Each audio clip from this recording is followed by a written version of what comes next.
Bien-aimés, je voudrais vous saluer ce jour, bénir le nom du Seigneur qui nous permet d'être comptés parmi les vivants et de pouvoir nous retrouver au pied de sa parole, parole vivante, parole puissante, parole véritable, parole de vie.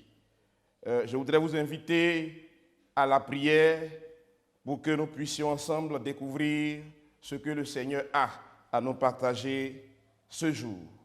Prions le Seigneur.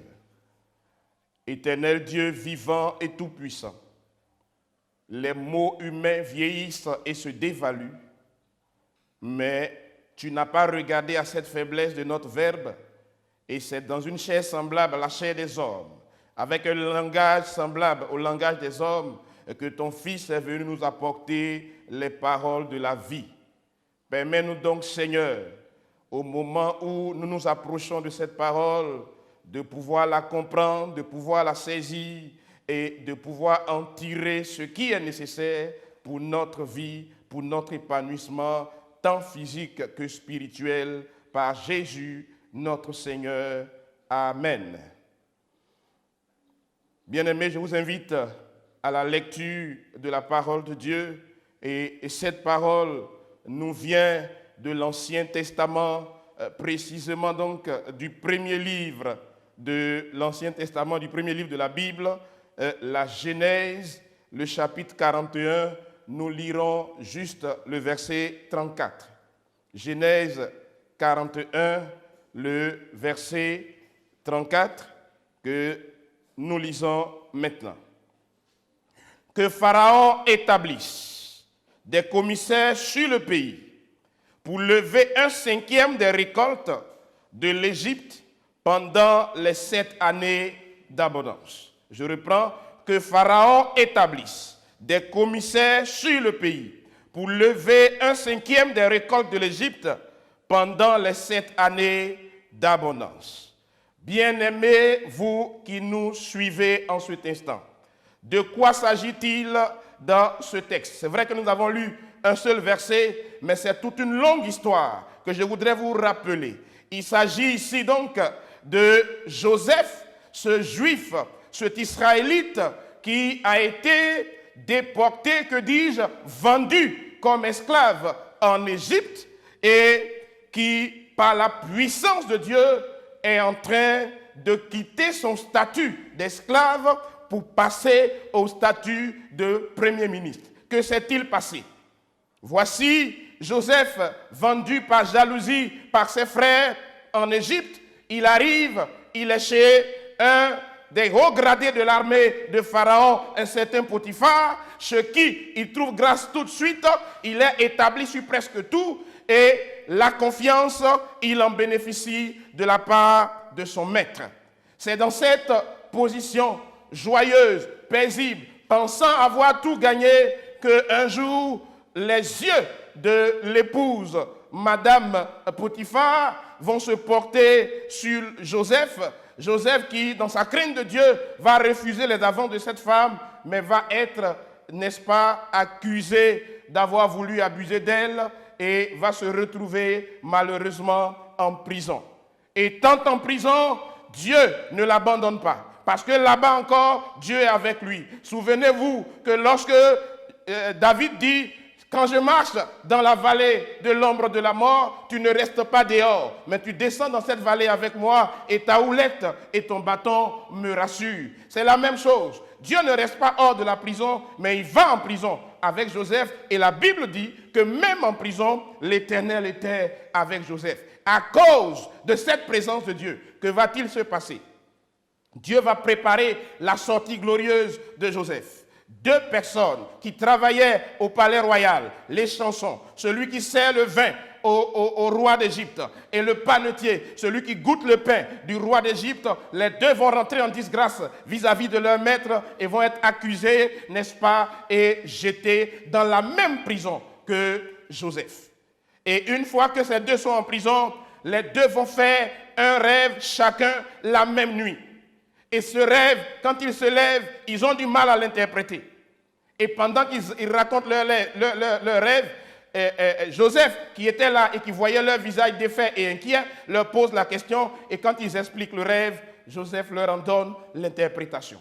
Quelque temps plus tard, ce que Joseph a dit s'est réellement accompli dans la vie de ces deux hommes. L'un, selon l'interprétation de Joseph, le panetier a été effectivement accusé, reconnu coupable et puni, donc décapité, et puis les chansons rétablies dans ses fonctions.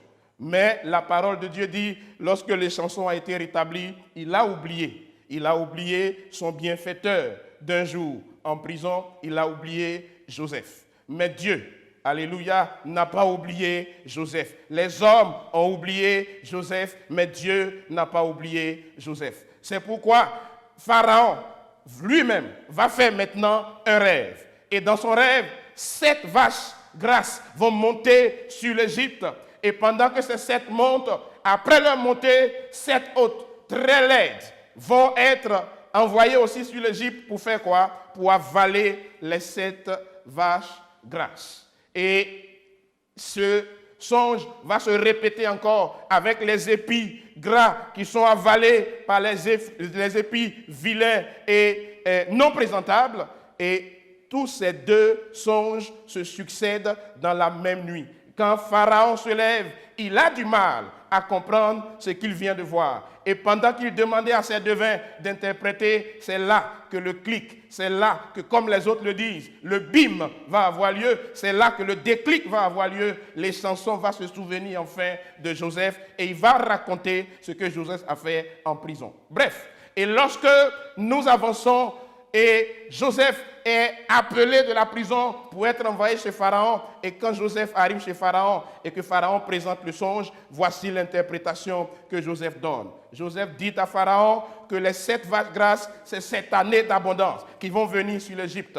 Mais après ces 7 années d'abondance, il y aura 7 autres années qui vont être des années de sécheresse, qui vont être des années de famine. Et pendant ces 7 autres années, si rien n'est préparé pendant les années de grâce, on aura l'impression même que ces années de grâce n'ont jamais existé. Et donc, quand il finit de dire ça, il donne le conseil. Le conseil est le suivant. Que Pharaon établisse, et c'est le verset que nous venons de lire, établisse des commissaires sur l'Égypte, qu'il désigne d'abord un homme intelligent, suffisamment sage, pour conduire ce processus, en établissant encore, après lui, des commissaires sur l'Égypte, pour que, comme des agents des impôts, ils puissent prélever 1/5 des productions pendant les 7 années d'abondance, pour que les 1/5 là, prélevés, puissent servir à sauver le peuple de la famine pendant les années de vaches maigres qui vont suivre. Et le thème autour duquel je voudrais qu'on s'entretienne rapidement est ainsi libellé « Lever le 5e des récoltes ». Lever le 5e des récoltes. Alors, j'ai voulu faire un exercice mathématique. Je me suis posé la question, mais pourquoi pas le 10e? Pourquoi pas le 20e? Pourquoi pas le 30e? Pourquoi pas la moitié? Pourquoi le 5e? Alors, remarquez avec moi que 1 sur 5, ça fait 0,2 et ça fait 20%.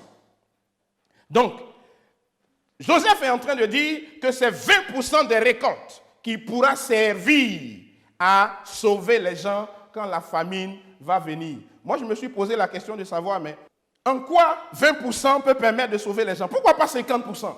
Pourquoi pas 45%? Pourquoi pas 60%? Pourquoi 20%? Alors, pour répondre à cette question, permettez-moi de vous rappeler une histoire d'un homme.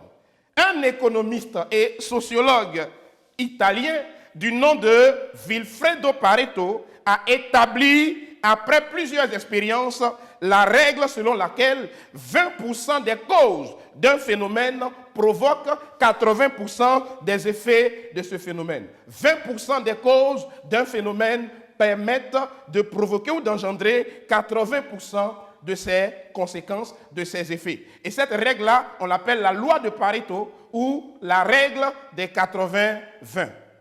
Et je suis en train de me rendre compte que c'est bien cette règle que Joseph a appliquée par avance, puisque Joseph a vécu avant Pareto. C'est cette règle qu'il applique en disant, gardez 20% des récoltes pendant les 7 années d'abondance, ça va suffire à vous sauver et à nourrir l'Égypte pendant les 7 années de disette qui vont venir. C'était donc une haute règle d'économie, une haute règle de management que cet homme, qui était un simple homme comme nous, qui n'a pas fait les universités qu'on fait aujourd'hui, enseigne à Pharaon. Selon Pareto et selon Joseph, en contrôlant 20% des causes, on garantit la maîtrise de 80% des effets. En d'autres termes, pour garantir 80% des fruits de demain, il faut préserver au moins 20% comme semence aujourd'hui.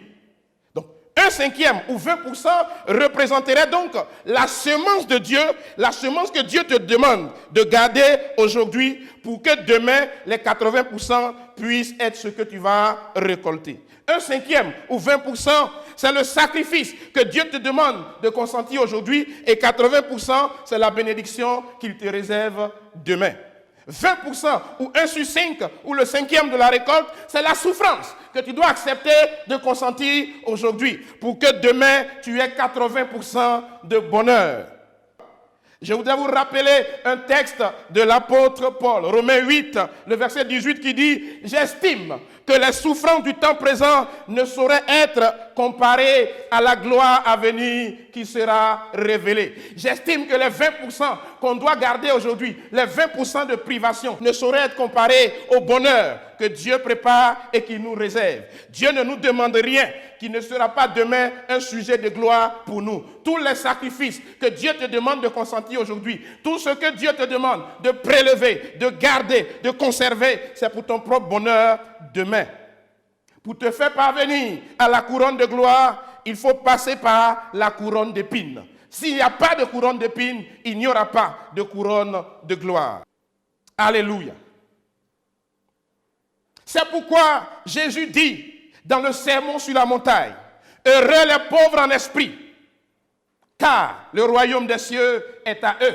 Heureux les affligés, car ils seront consolés. Heureux les débauchés, car ils hériteront la terre. Heureux ceux qui ont faim et soif de justice, car ils seront rassasiés. Heureux les miséricordieux, car ils obtiendront miséricorde. Heureux ceux qui ont le cœur pur, car ils verront Dieu. Heureux ceux qui procurent la paix, car ils seront appelés fils de Dieu. Heureux ceux qui sont persécutés pour la justice, car le royaume des cieux est à eux. » Il faut accepter de souffrir, il faut accepter de payer, il faut accepter qu'on prélève, que les commissaires prélèvent ton 5e de production. Ne mange pas tout, accepte qu'on prélève pour que demain, pendant la période de vaches maigres, tu puisses avoir de quoi te nourrir. Pendant que tu es sur la terre et que tu respires encore et que tu marches encore, accepte de te priver, accepte de te conserver, accepte de te ranger, accepte d'obéir, accepte de te sanctifier. C'est le sacrifice de 20% qu'on te demande. Pour que demain, dans le ciel, tu puisses bénéficier de la gloire éternelle, du bonheur éternel, de la joie éternelle. Attention, frères et sœurs, à cette nouvelle vie chrétienne où on est contre tout ce qui est sacrifice. La vie chrétienne sans la croix n'existe pas.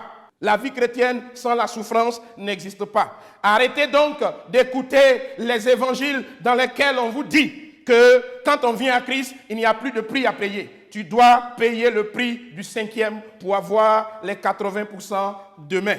Il y a la souffrance, il y a la croix. Jésus dit, si quelqu'un veut venir après moi, qu'il renonce à lui-même, qu'il se charge de sa croix chaque jour et qu'il me suive. Frères et sœurs, un autre élément qu'il nous faut relever en deuxième partie, c'est que les 20% ou 1/5, c'est aussi le choix de vie que nous faisons au présent et qui va déterminer ce que nous aurons dans le futur. C'est le choix de vie que nous faisons sur la terre et qui va déterminer notre avenir spirituel. En 1 Jean, chapitre 3, le verset 2, il est écrit « Bien-aimés, nous sommes maintenant enfants de Dieu. Et ce que nous serons n'a pas encore été manifesté. Mais nous savons que lorsque cela sera manifesté, nous serons semblables à lui parce que nous le verrons tel qu'il est. » En d'autres termes, ce que nous serons demain dépend de ce que nous sommes aujourd'hui.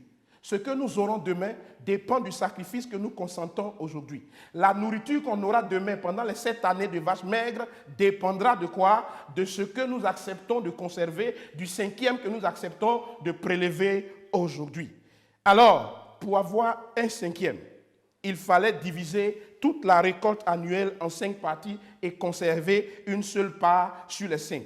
Toutes les parts ne sont pas nécessaires. C'est une seule part seulement qu'il fallait conserver. Toutes les parts ne sont pas nécessaires pour garantir l'avenir. Une seule part est nécessaire. Et c'est Jésus qui dit, Marc, tu t'inquiètes et tu t'agites pour beaucoup de choses. Une seule chose est nécessaire. Ce cinquième, la bonne part, c'est l'évangile. C'est la foi en Christ. C'est notre intimité avec Jésus. Il faut la conserver. Il faut la préserver.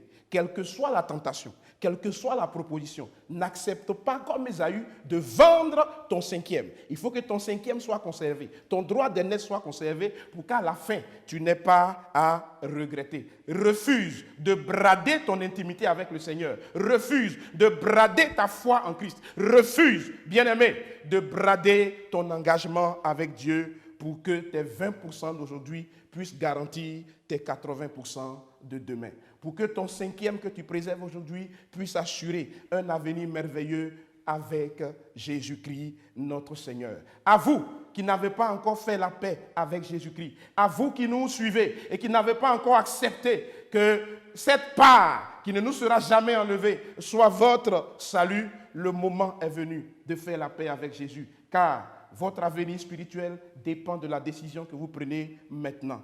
Votre gloire, votre nourriture pendant la période de sécheresse, la sécheresse qui représente le jugement de Dieu. Et donc, quand la période de jugement va arriver, c'est le cinquième que tu auras conservé pendant le temps de grâce. C'est ce cinquième-là qui va déterminer si tu es sauvé, si tu vas au ciel ou si tu vas en enfer. Fais le bon choix, accepte Jésus-Christ, garde ton cinquième, préserve ton cinquième, marche avec lui et que demain, la gloire éternelle soit ton partage au nom de Jésus-Christ. Amen. Prions le Seigneur. Père, merci pour ces personnes qui nous ont entendus. Merci pour ces personnes qui nous ont reçus. Merci surtout pour celles qui vont prendre la résolution à partir de maintenant de conserver leur cinquième et pour celles aussi qui n'ont pas encore fait la paix avec le Seigneur et qui vont faire la paix maintenant avec le Seigneur pour que l'avenir spirituel soit garanti au nom de Jésus. Que l'honneur et la gloire te reviennent dans tous les siècles, au nom de Jésus-Christ. Amen.